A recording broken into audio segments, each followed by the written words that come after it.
National Girls and Women in Sports Day. It's what we think about. How do we use this platform to inspire girls to play sports?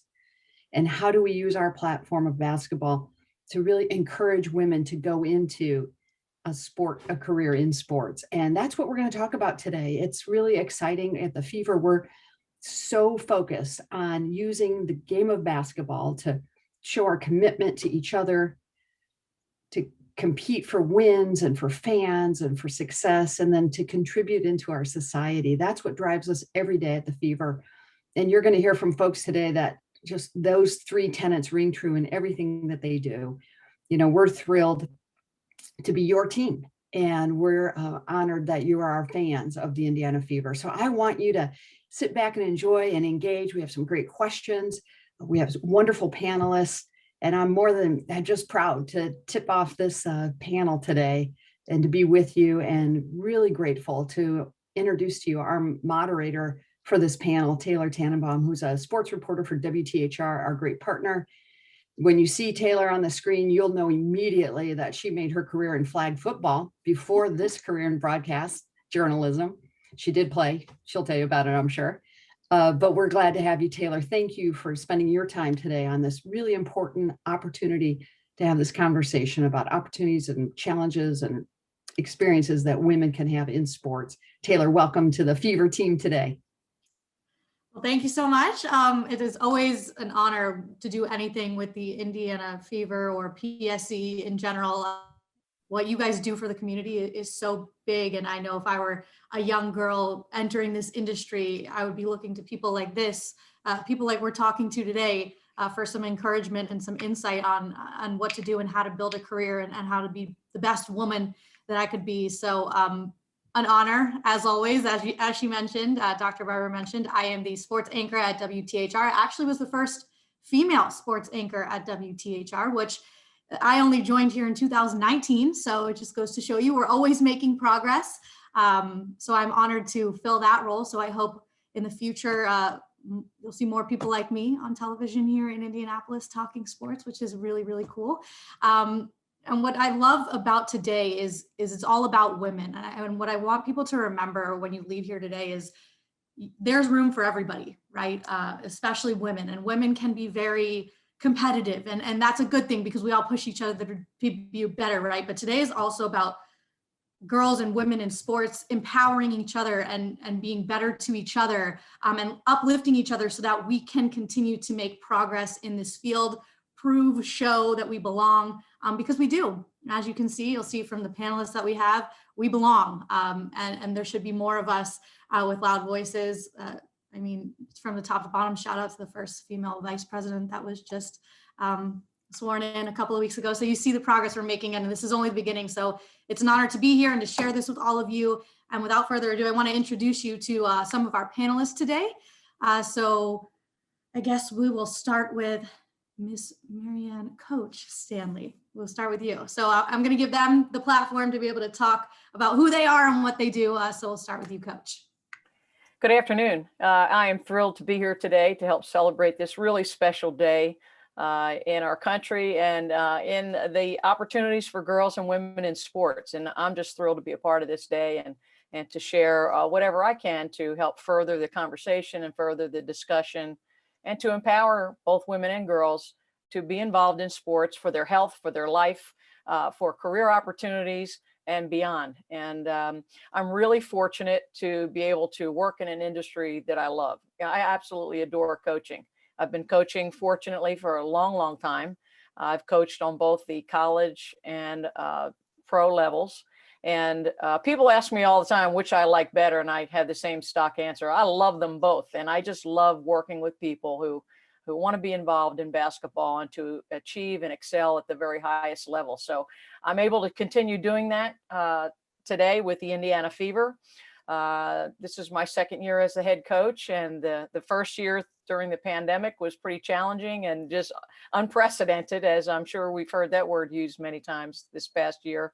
But I'm really looking forward to this coming season, and I welcome any questions, and I'll stop right there because I'm sure we have many, many things to discuss. I can talk about my particular path, but I'm most interested in our participants and what they need to hear from me in terms of possibly coaching, or just being involved in advancing women's sports, women's participation in sports, and just thrilled to be a part of this. Thanks.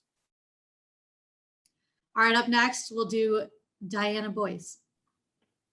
Thanks, Taylor. Similar to Coach Stanley, I just want to thank all of you. I'm honored to be a part of this discussion and hope that that's really what we will have today, is to hear from you and to understand what your questions are so that we can provide some input and feedback to you on those. So in the chat, if you have things that you want to add, I know some people submitted questions ahead of time. We would love to have that conversation and try to provide that uplift that Taylor mentioned as well. Real quick background is that I was never an athlete. I was always a wannabe athlete. I'm one of those people who's behind the scenes making it happen for those of you who are athletes. So I do have two very competent daughters, one of which has been an athlete in many sports. And I woke up today to a text from her saying, Happy National Girls and Women in Sports Day. So she's on it. She's 22 years old, two daughters, and my undergrad here in Indiana, mostly a lifelong resident of Indiana, lived in Nevada a short amount of time. I have currently serving as the assistant vice president for digital with Pacer Sports and Entertainment, and elevating the messaging that we have from the corporate side as well as the community engagement side. So these sorts of conversations are critical to our participation as an organization in our community and our state. I have a strong background in my working experience in the nonprofit and community side, have really enjoyed that and value giving back in the community. Served in several different sporting positions, including the current role with Pacer Sports and Entertainment, have also worked on the corporate side briefly with the Finish Line, which still lives in that whole sporting side of the world, and served as director of communications for the Super Bowl host committee that was here in Indianapolis, and have been a longtime volunteer since my days at DePaul University. When I worked on the Pan Am Games in 1987, I volunteered with that and have been involved with multiple NCAA Final Fours and Big Ten basketball tournaments and world cycling events and Jubilation. And I really enjoy that opportunity to give back in our community. And I'm, again, honored to be a part of this. So I'll tip it back to Taylor. All right, up next, Shayna, we would love to hear a little bit about you and what your role is in sports. Yeah, my name is Shayna Sinkster. I'm the director of marketing for the Indiana Fever. I have been with Pacer Sports and Entertainment now for about 6 years. And prior to my current role, I was in our corporate partnerships department on the activation side. So worked with our sponsors, and on the activation side, we make sure basically everything within their contract gets done. If it's signage, if it's player appearances, whatever that may be. Prior to that, I worked at USA Track and Field. I was in the coaching programs department for the majority of that time and put on classes across the country for coaches. I know that we have a ton of college students today, so I always, when I'm speaking to this group, talk about national governing bodies, which USA Track and Field is a national governing body. NGBs are a great place to work in sports. They tend to be a little bit smaller. USA Track and Field had about 45 to 50 employees. So I was able to do a lot of different things, traveled to Germany for world championships, went to the 2012 Olympic Games, worked on our friends and family program there, and worked on our Olympic trials, all those different things, and got to feel out what I really liked. While I was there, I went to IUPUI and got my MBA with a focus in marketing and entrepreneurship. I knew I wanted to be more in a marketing related role. So went back and got that. And then really just prior to that, I ran track at Western Michigan University, studied business management undergrad, and as well as my background, like my sports background, I was a gymnast growing up for about 15 years.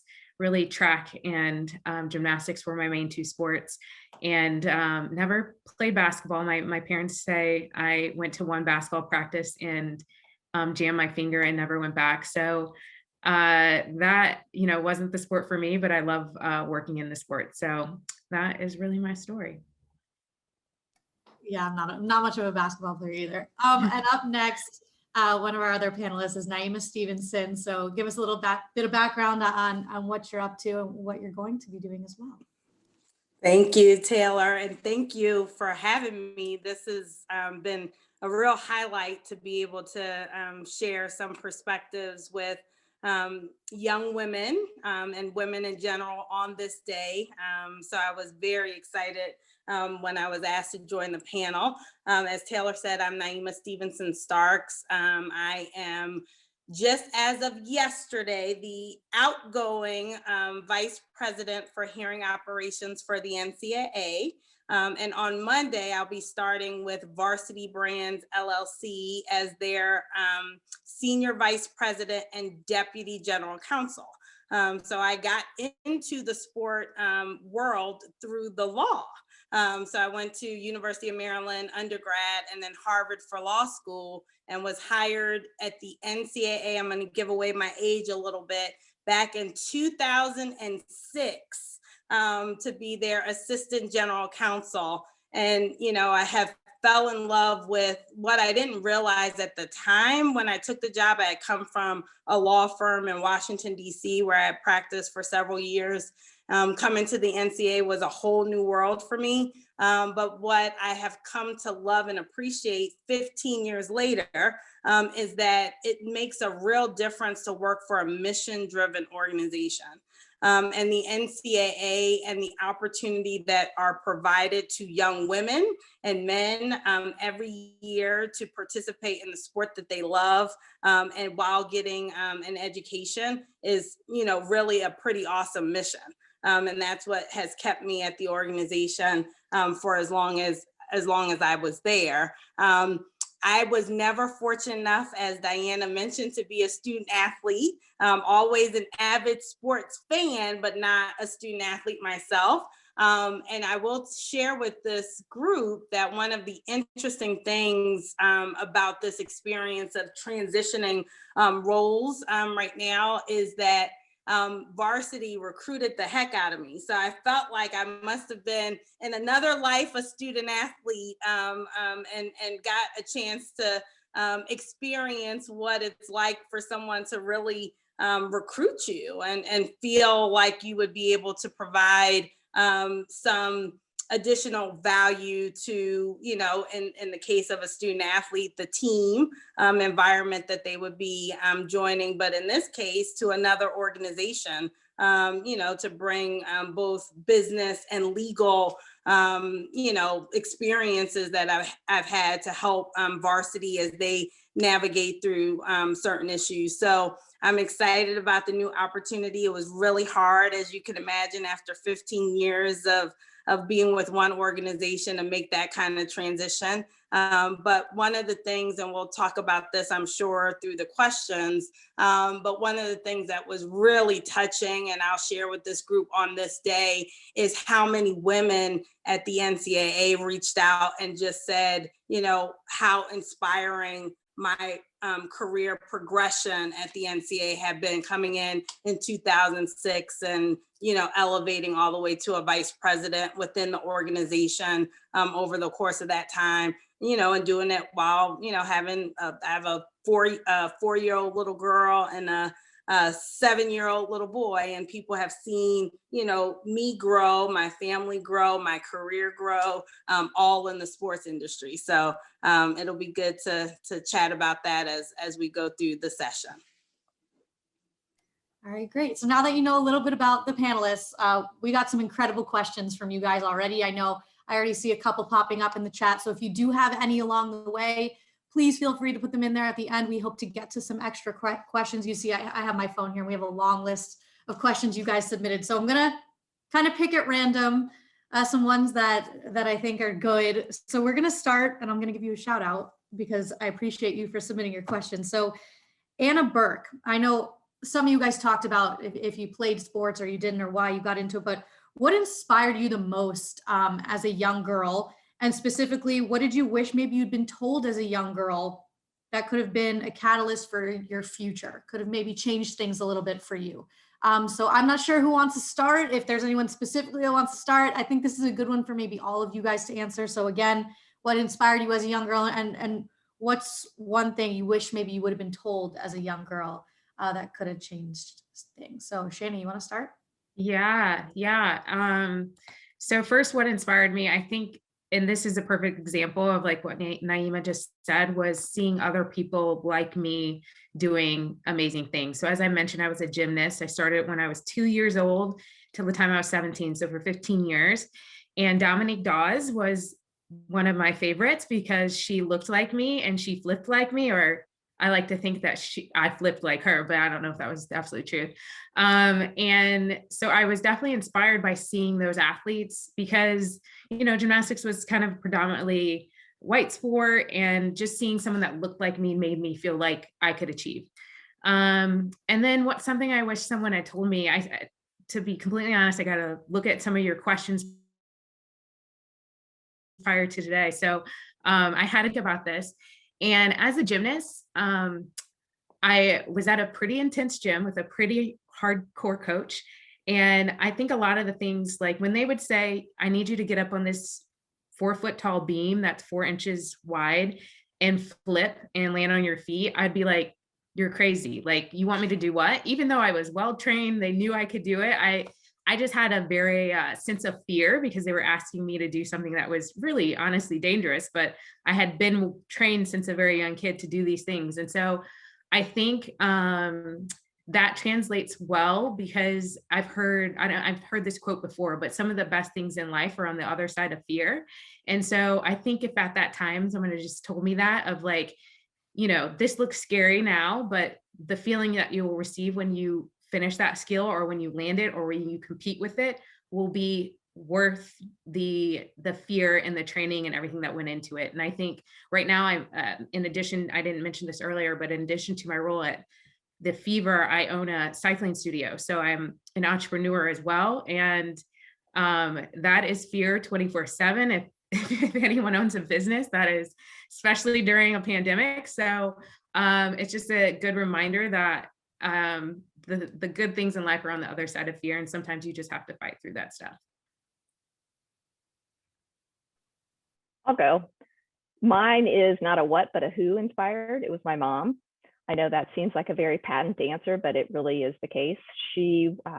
My mom and dad were divorced when I was young, and I was with both of them, but I was mostly with her, and I saw her work and her work ethic and her ability to, people talk about work-life balance, I call it work-life integration, and how she was able to do that and make that happen and make it work. And so that was an inspiration to me as a who, not a what.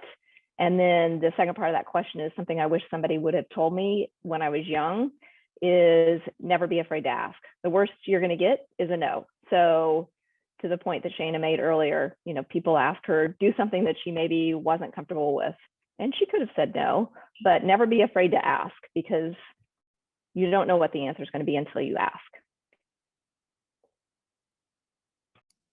If we can move on to the next question, if we think we got enough on that one, we can move on to the next question, which I think we have some really good ones. So I'd like to get to a couple more. So we'll do Coach Stanley and Naima can answer the next one a little bit better. Let's go with Taylor Tyndall. What's your best advice on how to network with people in the sports industry, and what makes a good impression?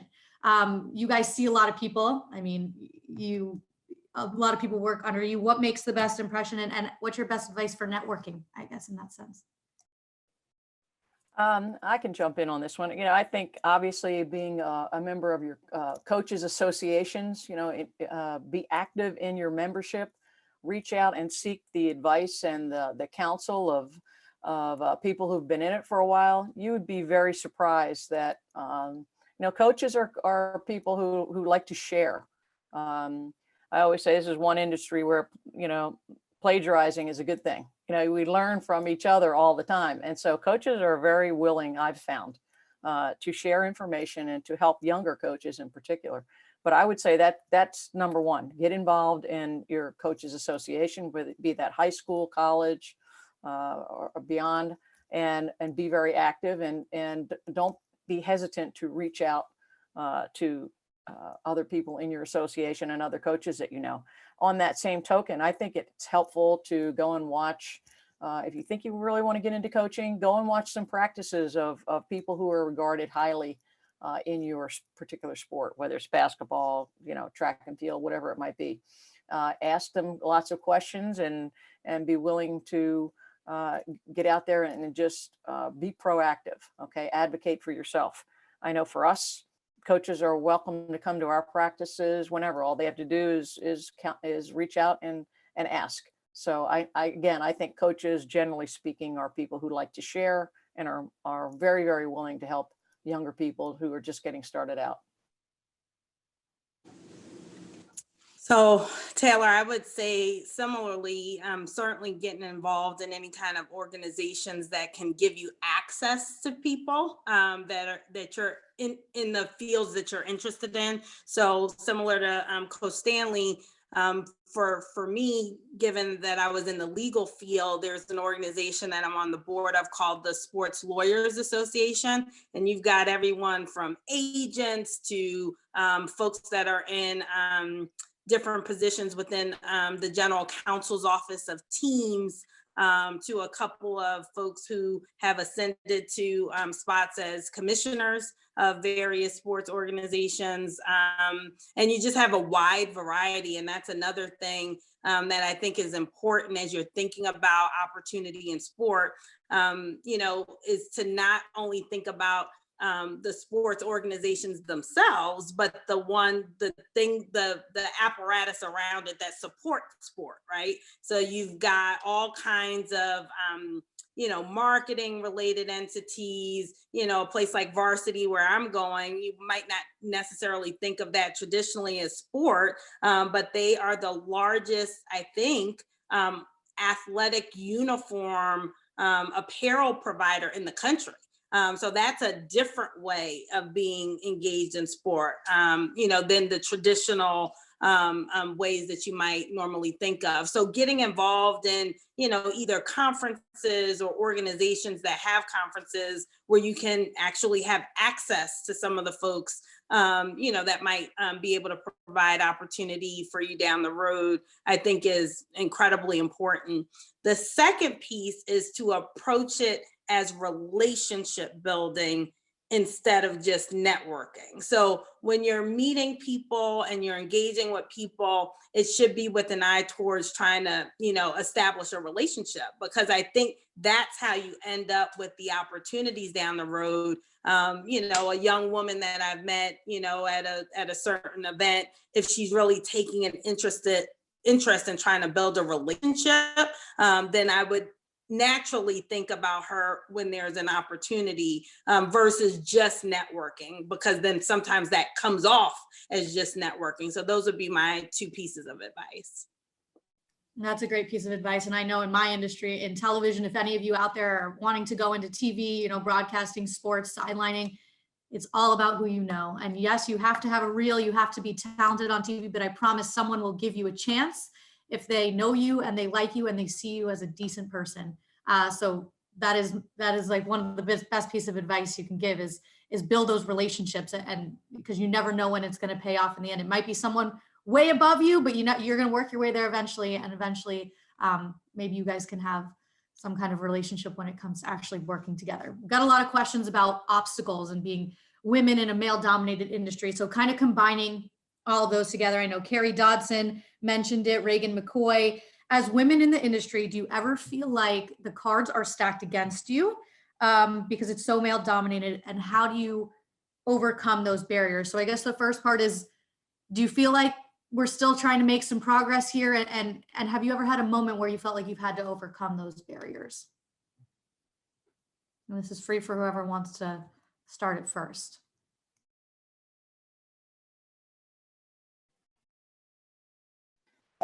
Well, I'll jump in, Taylor, on this one. So one of the really nurturing things about the NCAA is that we have a lot of women that work at the NCAA. So of our 500 plus employees, I think we're probably over 50% women, which is just not necessarily what you would see as we are, kind of going into outside of those walls on 700 West Washington. The environment is much different. If you look at athletic directors and conference commissioners, and honestly, presidents of universities, that gender diversity is not necessarily there. So I've been in a lot of rooms that are not diverse because of the work that I've done. But the office itself was very diverse, particularly as it relates to gender diversity. So that's been a great environment to work in. You know, it's not dissimilar to the law, you know, a profession that's been around for a really long time. If you look at private law firms, you don't have as much as you're thinking about, you know, we're in 2021 for goodness sake. And there's some, law firms that don't have a whole lot of diversity, both from an ethnic minority standpoint, but also from a gender standpoint, particularly as you get to the partnership ranks. So I do think as part of the questions that's been posed, we still have a ways to go. It's obviously getting better in some industries, which is good. I think sports is another one where we still have a ways to go, but you're seeing a lot more women emerge in senior positions, across the board in a variety of segments of the sports industry, which is great. I will also say that, I feel like I probably have experienced a couple of moments, but they have not been pervasive over the course of my career in terms of people, I think, not affording me either opportunity or the requisite respect that, my position probably would have come with it because I was a woman. I do feel like there was one time, and this was, while I was at the NCAA, I remember a general counsel of a university who had clearly been there for decades, I think took some liberties in a conversation that we were having. And I always, part of what I try to do is maintain my cool. But in the back of my mind, I did think that, if my name wasn't Naima and I wasn't a woman, I don't know that he would have approached the conversation the way he approached it. That's the one that sticks out in my mind. But those are far and few between, honestly, just over the course of my experience. And I don't know that I've not had opportunity as a result of, of being a woman and being a woman in an industry that is, as has been described, pretty male dominated.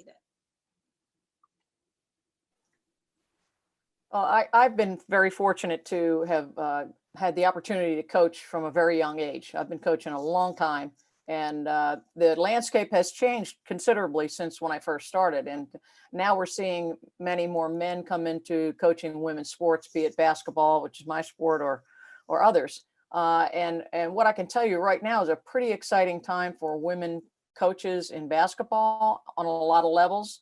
The opportunities have shrunk because more and more men are attracted to the pay, the prestige, all the things about basketball that coaches do love. But I think there's an upsurge in trying to mentor and advance the opportunities for young women in coaching, for sure.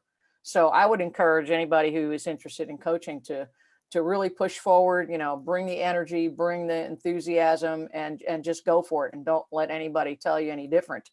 There are a lot of opportunities, and we're looking to grow the next generation of women's basketball coaches. And I, for one, am somebody who really would like to see more and more young women get into the coaching field. So don't feel like, oh, I don't know enough. It's not about that. We've already mentioned the relationship part, the energy, the focus, the desire, and the passion for the sport. That's what's most important. I think it's an exciting time for another reason. And, we see people like Becky Hammond breaking barriers on the NBA side. We see Teresa Weatherspoon, Lindsay Gottlieb, Swin Cash, all young, really, really talented women that are pushing the envelope on the NBA side. And that's important. I'll share a little story with you that I remind, whether it's reporters or various groups that I speak with. And I was in college coaching for many, many years, over 20 years, and had been asked to come to the WNBA. But in 2000, I was living out in California, coaching at UC Berkeley.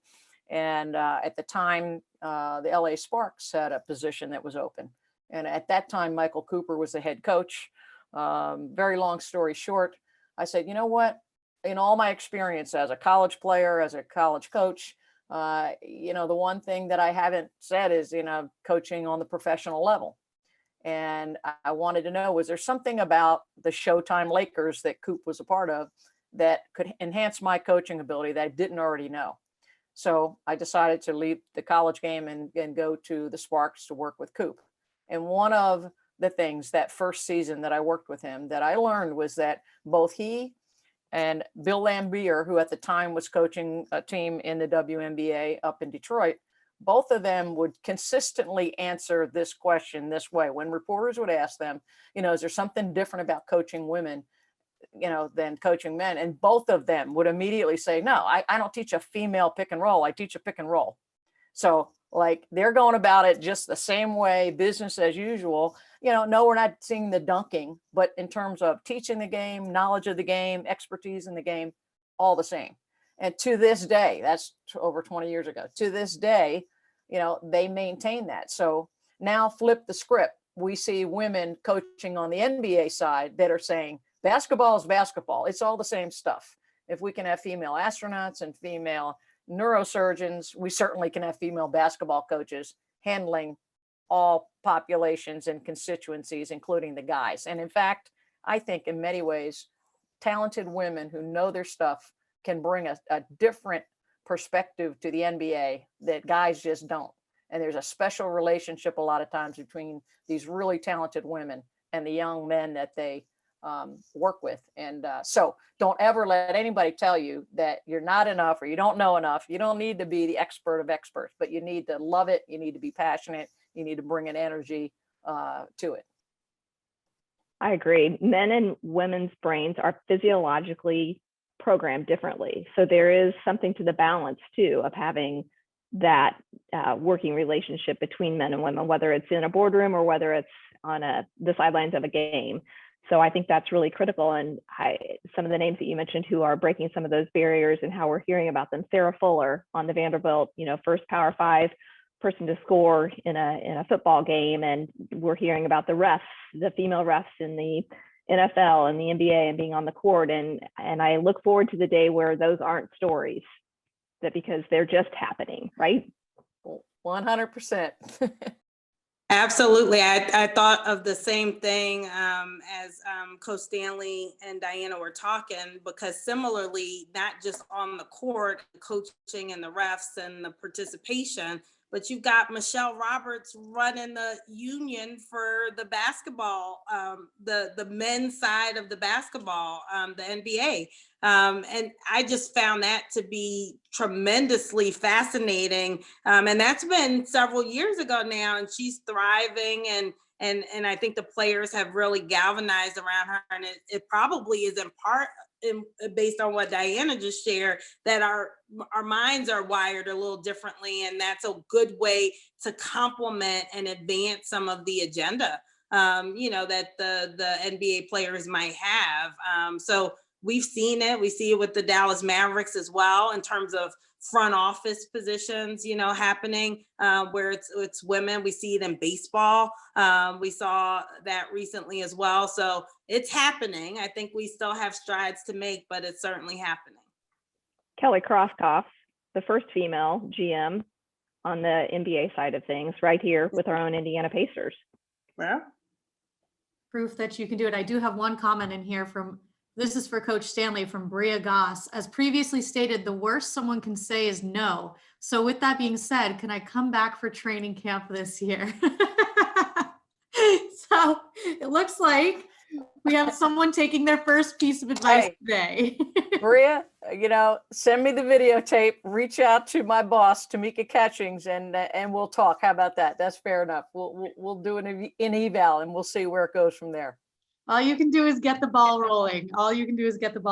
Okay, let's see what other question we have here. This might be a good one for Dianna, because you mentioned how you didn't really play sports. Obviously, I'm a sports fan to some capacity, but Lauren Gross wrote, what is a recommendation you have for women in college who are hoping to enter the sports world, but aren't very knowledgeable about all the sports and their specifics when it comes to stats and players. And I think a lot of you are in the role where you don't necessarily need to know stats and players all the time, but you can still work in sports. So what kind of advice do you have for someone like that who wants to get in it, but might be a little intimidating? Sure. So like I said, never an athlete, always on the sidelines, always intricately involved. My brother was an athlete. I learned to punt a football better than anybody because I couldn't throw the ball back to him far enough. So I was a cheerleader. I did all of those things and then realized that I was not going to be good on the field. So I wanted to figure out how could I assist and be off the field. The number one piece of advice that I would give to somebody from a young perspective, especially since many of our listeners are local or near here or in your own communities, is find places to volunteer. There are in Indianapolis and in Indiana, in the next 8 weeks, we're going to have 100+ basketball games, and we are going to need volunteers, whether there are fans involved or not. We are going to need volunteers to help with that sort of event. The Indiana Sports Corporation has a great opportunity to sign up and register, and you can get in the weeds and figure out from an operational standpoint how you can be a part of that team to make that event happen. Even in an organization like the Pacers and the Fevers organizations, we have accountants, we have marketers. Those people don't necessarily play sports. You don't have to play a sport to be in this industry. It certainly helps, but when you talk about a team, you have teams in a boardroom and you have teams on the sidelines. Those teams are learning and applying leadership skills like Coach Stanley talked about. Those skills that she has as a coach that she's had and refined over the years would work well in any boardroom in any organization. So volunteering would be the first thing I would say. You're going to then, through those volunteer opportunities, you're going to meet people, which leads to the other part, which we've already talked a little bit about in terms of the network and the relationship building, but LinkedIn is a great resource. Find people who have pursued a path or are in an area of interest and reach out to them. We all love to talk about ourselves. Request 30 minutes, cold call, just hit somebody up. I just want 30 minutes. Don't ask for more than that. I just want to understand and hear about your path to where you are today. And you're going to get 15 no's, but you're going to get a yes somewhere in the mix of that. And you're going to create an opportunity to ask those questions and to meet and hear about that from that individual. And then you can continue to build that relationship. So volunteering and LinkedIn, I would say, would be two main facets in my opinion. Yeah, I'll just add to that, like I mentioned, I never played basketball. I'm from Lansing, Michigan, so I'm a big Spartan fan. I've watched their games since I can remember, yet still to this day, I'm watching basketball and I can't tell you how the play is working out. I can't tell you who's supposed to move where, like that. It's just not ingrained in what I've grown up with or understand. So, but that doesn't matter because that's not my job. That is Coach Stanley's job. And she's an expert in that. I need to be an expert in marketing and you have to have like an understanding of what's going on, like what's happening with free agency, what's going on with players and what's moving across the league. But it's not, I don't need to know the X's and O's of basketball because again, that's not what I do on a daily basis. So refine the skills in which the area in which you need to know and don't worry about the other part. When I started, to be completely honest, when I got the job at PS&E, I didn't even think I wanted to work for like an NBA team. I was like, I was more into the college sports and the track and field and the Olympic sports movement. But when I started here, I got so into it, and sports are sports. And what I learned is I love the competition and I love the excitement, probably regardless of what sport it is. I could probably be watching ping pong and get into it. So I've grown to love it. And I just think that's really the key to it. You don't need to know all the ins and outs and all the details. And I think that the nature of the beast in sports is to collaborate and be part of something bigger than yourself. And there's real value in that. I was on a panel or a call a few days ago with a major corporation, and somebody in the hiring and major marketing area made the statement that they have specific days just where they recruit athletes, former athletes, and people involved in sports, maybe the managers and the statisticians, the people supporting the support staff that Dianna talked about. And it's because of that collaborative, persistent, dedicated and passionate attitude that you bring that to everything you do. So again, don't feel like you have to be the best athlete. Some of the some of the worst coaches are people who were great players and vice versa. Some of the best coaches were like the person that was, you know, a support person, or maybe somebody who didn't play a whole lot, but just had a real passion for it and love for it. And don't let that be a barrier. Very, very true. Okay, so my next question for you guys is, this is one that I actually loved this question, and it stopped me in my tracks for a bit when I saw it. Who is it that asked it? Oh, Jessica Wright. So good on that, because I think it stopped a couple of us in our tracks. What is your why? And I think that's a good thing for all of us, what we've just went through in this last year, and figuring out really what you want to do with your life if you're in college, and figuring it out. What is your why? So for you guys, what's your why? What keeps you going? What puts you in the position to go to work every day and continue doing what you're doing and breaking barriers? Yeah, that's such a good question. I feel like I've referenced is it Simon Sinek's book, like in his TED Talk the last few weeks. It will start with why. But for me, I just love the moments where the magic in sports happens. So if as a track and field athlete, when you're in the 4x4 and you're running that last 100 meters down to the finish line, and you're passing, you know, your competitor on your left, and you win the meet for your team, or watching that happen, or standing near the side of the court and watching as, you know, one of our players hits the game winner on a playoff, like those goosebump moments where your hair rises and everyone in the arena is cheering for one goal or one thing. I think those moments for me are my why. It reminds me why I'm there, why I love sports, and why I do it. One of the things before I was in my current role, I was in corporate partnerships. And one of the things that I would do was one of my partners was Great Clips, and they had the Great Clips kid of the game. So a kid would win the opportunity to come with one parent, and they would come before doors open. So I would lead them down to the court, and they would watch pregame warmups. So no fans were allowed in the arena yet. They get to come with their parent and watch as our team versus, you know, Cleveland or whoever was on the court warming up. And so I could have our interns do that, but I would try and do it when I could, because every time I walked down there, forget the kid, their dad would walk out of that tunnel and his eyes would light up, and he would turn to me almost every single time and say, "You have the greatest job ever." And, you know, not realizing that I had gotten there at 8 a.m. that morning, that I was going to be there till 9 o'clock that night, and how long of the days are. And it was just a good reminder of like, this is pretty amazing. Like, you know, I'm not, you know, slaving over, you know, selling pins or, you know, doing something that could be, you know, considered boring. I am working in sports, and that is a blessing at the end of the day. So that's really my why, is just those moments where you're reminded of kind of the greatness that surrounds you. My why is similar to that, but my why is my two daughters. I want them to see and know and understand what it is like to be a mom, if they so choose to do that, and to have that work-life integration that I talked about. But to Shayna's point, I've been fortunate enough to be in several jobs in my life that I love. And I only wish that for every one of you, that you have that opportunity, whether it's for a year or 7 years or a lifetime.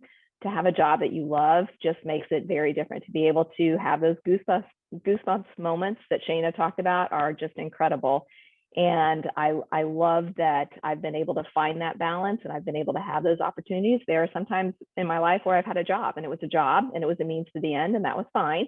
And I recognize that, but I wish that each of you can find that opportunity to find a job that you love and fill your cup. Whether you fill your cup in your job, in your home, a little bit of both, whether that's volunteering at your church or for the PTO or for a sports core event like I talked about, but find ways to fill your cup, because when you fill your cup, you can fill others' cups, which, as I mentioned, for me, that giving back is very important.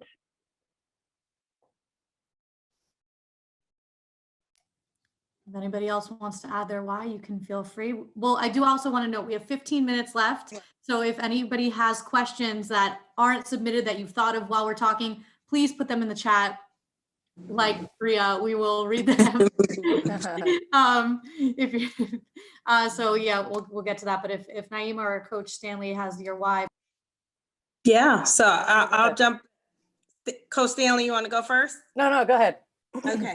So I think I tipped my hand a little bit at the outset of the discussion and the introduction. For me, similar to Dianna, we have a lot in common here. I have to be passionate. I didn't realize that, but I have to be passionate about the mission of the organization and what the kind of the reason for doing the work and putting the effort in. I didn't realize that because I didn't quite get that when I was at the law firm, but coming to the NCAA, it made me realize that what gets me going and gets me fired up is to believe in the work that you're doing. And sport is the great connector. So it is able to provide that, at least it has for me. And I'm really, really excited about, transitioning into a new opportunity and a new way to kind of have that touch. But I think that's really what kind of gets me going, and that's my why, to make sure that you believe in what the organization is doing. Yeah, I would say for me, I've spent my lifetime in sports. And so it's almost like, second nature, I don't know. I've never been told, but I might have come out of the womb, with a basketball dribbling someplace around. But at 6 years old, I shot my first basket, and I was too little. My uncle, my father's twin brother, took me across the street to this playground that we had. And I was too little to shoot overhand. So I had to shoot two-handed underhand to reach the basket. And from that day, and I remember it, but from that day to this, it's just been, a love affair with the game, and just knowing that there was real purpose in that, and not letting anybody deter that dream. I had the experience when I was about 9 years old, playing outside and just doing things that all the little boys would do. And I had a woman one day see me playing with the boys, and we're swinging off the flagpole, and she was just horrified and chastising me, not the boys, but me for doing what kids are doing. And so it just never, I know it bothered me, but I just never let it deter me. So from a young age, I understood that you just have to block out that noise, find what you love, and do it. And I feel like in many ways that I've really never worked a day in my life. I've been lucky and fortunate and blessed to be able to do something that I really, really do love doing. And I guess the only other thing I would add now as a coach that I've been at it a long time, one of the really exciting things for me in my work is when somebody grasps a concept and that applies it, and then it's like this light bulb goes on. And I'm reminded of something I saw, the wonderful and fabulous cellist Yo-Yo Ma talked about one time why he took the time to work a violin camp or a cello camp in the summer when he could be making, $30, $40, $50,000 a pop for some gig overseas, going to La Scala and working with, all these big shots. And he said, no, I love music. And when I sit down and I see that light of recognition come in a student's eyes, and they get it and they grasp it, I know that they can then just take it and soar. And for me, when I work with athletes and it's like, okay, the light bulb goes on and they got it, and then they can go be their very, very best. That's something that's really exciting and challenging, because it's not the same for every person. You have to find what that spark's going to be. That's really, really fun.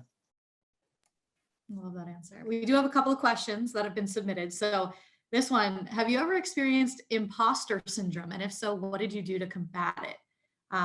As long as you know what imposter syndrome is, for people out there who are listening and don't know, when you feel like you're not competent enough internally, it does not mean that you're not. And how do you combat that? So if any of you in your positions have ever felt like you weren't good enough for the job, how have you overcome that? If so? I will say that I have not felt that.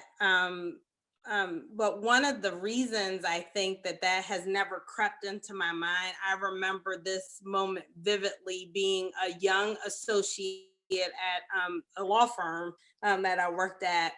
And we were in a room with a client, and there were all these very seasoned partners, none of them, again, being women. It was a room full of men, and little Naima was sitting, kind of junior associate in the room as well. And I remember thinking to myself, half of the stuff that they were saying was not accurate. So it never occurred to me, I think, after that moment, that, I was not capable of doing just about anything. Because here we are having this big old meeting, and half of the stuff that they were saying, I knew for a fact was not accurate. But everybody was just moving on with the conversation, and it just was one of those moments. Again, it was like my first year at the law firm. And I said, there's really nothing that I'm not going to be able to do if I prepare and, make sure I have the requisite, put the requisite time in. But that was my moment. So I think after that, I never had a moment of imposter syndrome creeping in, because I knew that, for any meeting that I'm going to attend, I'm going to make sure I have my I's dotted and T's crossed, and, and prepared for the discussion. So along those lines, I would say confident, not cocky. Very important. Confident, not cocky. And the other one that's just a real quick soundbite would be humble, but hungry. So be humble about what you're doing, but be hungry. And then and the panelists saw this because I pulled it out, but I love this sweatshirt, Ruth, our friend Ruth. Hopefully you can see it. Speak your mind, even if your voice shakes.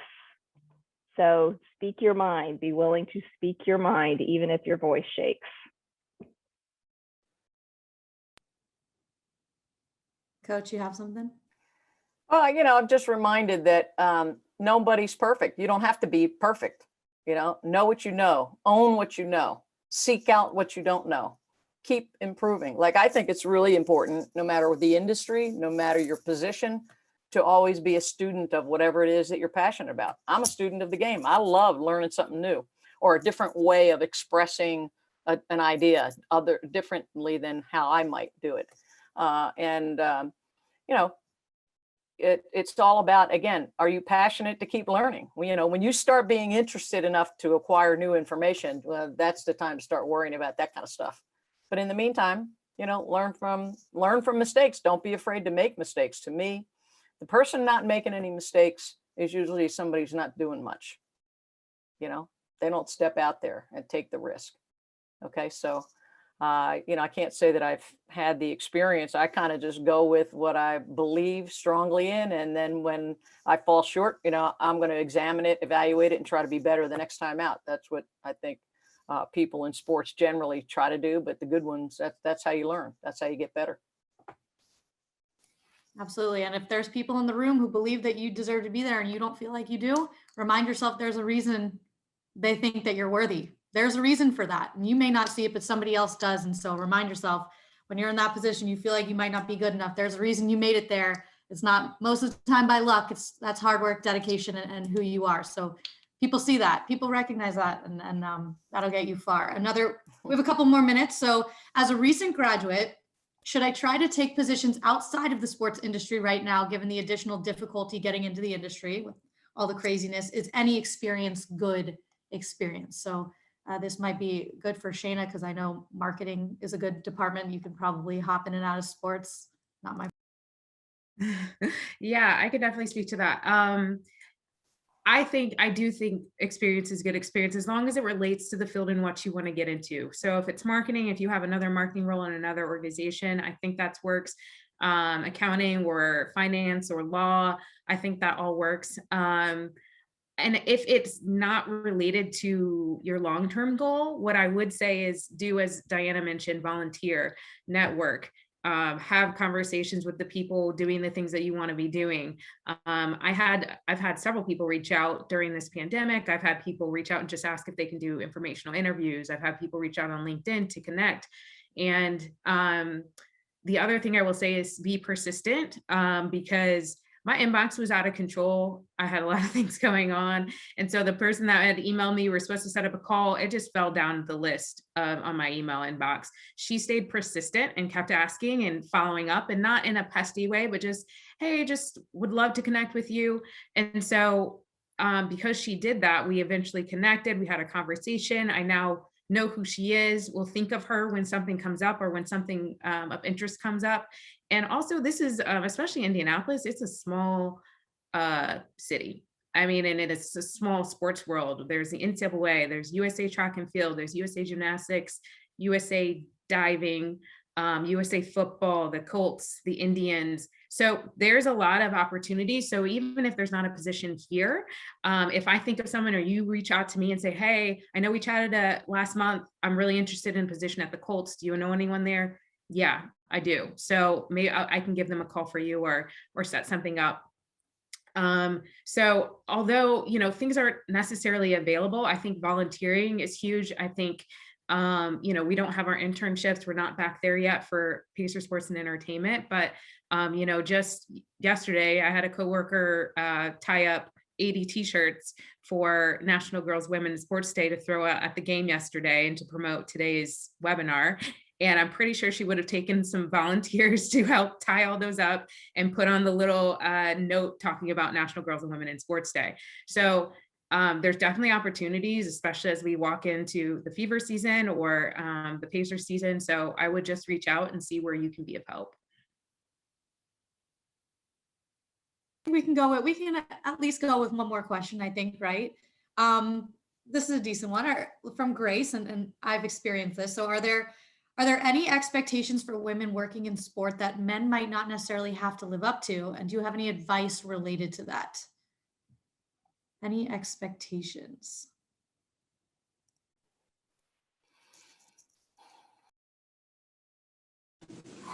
I'm not sure that I would say there's different expectations or anything that I've experienced other than, you know, and I noted this at the outset, you know, because I do have young children, you know, when I'm trying to, you know, I like the way Dianna talked about integration as opposed to just balancing. There are certain things that I think people expect, you know, that, you know, I may have to do, whereas they might not necessarily have that same expectation for a colleague in the office who also has children, but is a man, right? So, you know, it's almost like reshuffling things around, you know, some of the obligations that I obviously make a priority, and that those kinds of questions or the like are not necessarily posed to some of my colleagues, you know, previously at the NCAA, if they also have young children, but they happen to be men. So, you know, I don't know that there's necessarily an expectation, so to speak, with respect to the work, but there is sometimes this expectation that you might not be able to accommodate some of the things that might be going on, where that same kind of sentiment is not necessarily you know, kind of posed to some of your colleagues of a different gender. So I've seen that, but not necessarily expectations with respect to the work. Yeah, I'll add something into that. I was at a conference, a local women's and leadership conference, and they spoke about women taking on non-promotable tasks. And that stuck with me. And those are things like, it's so-and-so's birthday tomorrow. I'm going to bring in treats for the whole department or team or office, which is phenomenal. I always love when someone brings treats to the office, but sometimes women will take on things that aren't related to their job or related to promotion. And sometimes I think that's wonderful if those are the things that you want to do, but sometimes those things we do to ourselves. And I think I had a teacher at my MBA program that stated she stopped volunteering to take notes during a meeting. And instead she would volunteer to be on this committee or do this financial portion or create this spreadsheet or do this other thing. But because the kind of secretarial role always seemed to fall upon her or fall on a female in the room, she stopped offering to do it and stopped raising her hand. So I do think there are small expectations like that, that sometimes you just have to catch yourself from volunteering for, and that, you know, if you can keep yourself from doing those things or offer your skills in a different way, then maybe that will help. And one last thing, since we have a lot of eyeballs here, and I think this question is good, and I know on your guys' end, you want people to know about women's sports and opportunities, and how do we promote the Fever? And somebody asked, for fans, what can fans do to promote women's sports, and how can we support the expansion of women's sports? So I think this is important because everyone who's in here can go tell somebody else, and we can try to keep building this thing. So what are some, from coach to marketing, what are some different things people can do to really promote women in sports and female sports in general? Well, become a Fever season ticket holder. That's number one right there. Come to the games. Watch on when you can't physically be there, watch on TV, because our games are live streamed throughout the state, not just here in Indianapolis. And just get involved in supporting high school girls sports too. You know, at every level, the more you're involved in pushing that envelope and supporting women and girls in sports, the better. Download the Fever app, download the Pacers app. Taylor, you answered your own question. Tell somebody who will tell somebody, or bring somebody who will take somebody the next time when there's an opportunity, because they're a lot of fun. It's a great experience. It's a great experience. Yeah, I would say, ooh, go ahead, Shayna. that just talking about when you're watching the games, talking about it, bringing it up to your coworker. Did you see Kelsey Mitchell hit that game winner last night? Oh my goodness, I can't believe you missed it. Here's the recap on, you know, feverbasketball.com or wherever that is. Sharing information, sharing those highlights and clips, because sometimes people just don't know. I mean, I've asked people, hey, did you see the game? I didn't even know the game was on, or I don't know where to find them. And just sharing that information so that people are aware is helpful. I would say something very similar to what has already been said, but, you know, particularly coming from the NCAA most recently, you know, we have fantastic championship events in women's sports that don't get the same eyeball. So to Coach Stanley's point, you know, that are televised, you know, our College World Series that's in Oklahoma City for women. You know, everybody thinks about the Omaha men's, but that is a fantastic championship. Our lacrosse championship, you know, go down the line with our sports, our volleyball, women's volleyball championship. It's just, you know, to the extent they are televised, you know, I would love for people to, you know, to tune in. And then just for your own activity as well. I know for our kids, you know, we make sure we go to the men's basketball games at their elementary school, but also the women's basketball games and volleyball games as well. I think you really have to start early supporting women's sports. Well, I think that's all the time we have today. That is, you guys were incredible. A big thank you to all of our panelists. Such wonderful insight. And I hope everyone who attended, thank you for taking an hour and some change out of your day, because this will really help in your future. I know I'm walking away learning a little bit. So this was really cool. And I encourage you to empower the other women around you. Go tweet about this, go write about this. Support the Indiana Fever and Pacer Sports and Entertainment. We're basketball right now, getting ready to play a lot of basketball too. So this is exciting stuff. So thank you guys so much. And I don't know how the end of this works, but I appreciate you guys. Go Fever. Thank you. There you go. Thank you. Thank you guys so much. Thanks all. Thank you. Have a great sunny day.